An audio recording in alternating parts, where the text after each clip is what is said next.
భారత ప్రభుత్వం తీసుకున్న నిర్ణయం ఉగ్రవాదులను ఏరివేయడానికి 9 చోట్ల దాడి చేసినందుకు భారత జవాన్లకు నిజంగా జేజేలు పలుకుతున్నాం. యావత్ ఉద్యోగాలు ప్రజలు ఎదురు చూస్తున్నారు. ఎన్నో రోజుల నుంచి మనం ఎదురు చూస్తున్నాం. వాస్తవానికి ఈ దేశం ఏ దేశం మీద దండెత్తడానికి ప్రయత్నించదు. ఎన్నో రోజులు ఓపిక పడ్డాం. సామాన్య యుద్ధం వల్ల సామాన్యులు నష్టపోతారని మేము ఊరుకున్నాం. కానీ ఎన్ని రోజులు 70 సంవత్సరాల వేచి చూస్తాం. భారత సైన్యానికి సపోర్ట్ ఇస్తున్నాం. మీరు ఆగేవాడు పాకిస్తాన్ కబ్జా చేసి మన అఖండ భారతదేశాన్ని మళ్ళా కబ్జా చేసుకోవడానికి పోరాడవలసిందిగా భారత ప్రభుత్వాన్ని అలాగే మోడీ గారిని నిజంగా ఇలా అభినందిస్తున్నాం. ఇలా స్వాగతం పలుకుతున్నాం. యావత్తు భారతదేశం మీకు అండగా ఉంటుంది. మన ఉద్యోగులం అందరూ ఇక్కడ అండగా ఉంటది.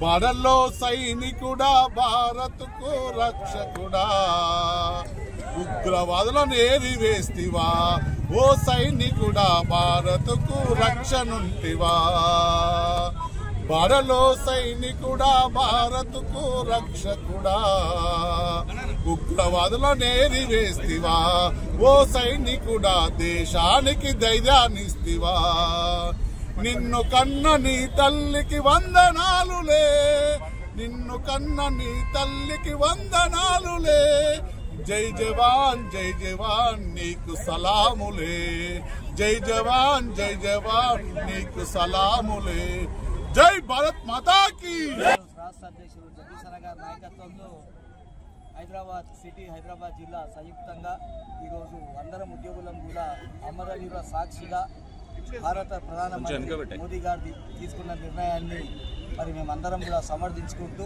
భారత సైనికులకు అండగా నిలిచి 60 సంవత్సరాలు 70 సంవత్సరాలు ఓపికతోని శాంతియుతంగా ఉన్నాం. కానీ పాకిస్తాన్ దేశం కుక్క బుద్ధి మానతలేదు కాబట్టి ఖచ్చితంగా 100% 27 మంది మరి అన్యపుణ్యం ఎరిగిన వాళ్ళని పొట్టలు పెట్టుకున్న ఎవరెవరైతే ఉన్నారో వాళ్ళ ప్రతీకారం తీర్చుకున్న మా భారత సైనికులకు మేమందరం కూడా సలాం చేస్తున్నాం.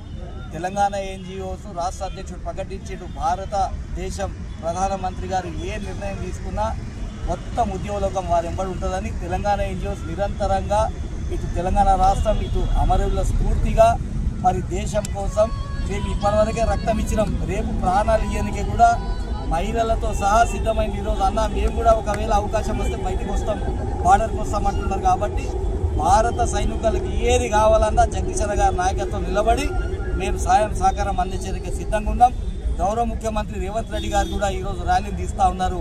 వారికి కూడా ఈ రాష్ట్ర ప్రభుత్వానికి కూడా బాసైడ్లో నిలిచి అమరులకు మరోసారి స్మరించుకుంటూ భారత సైనికులకు అండగా ఉంటాం. Thank you very much.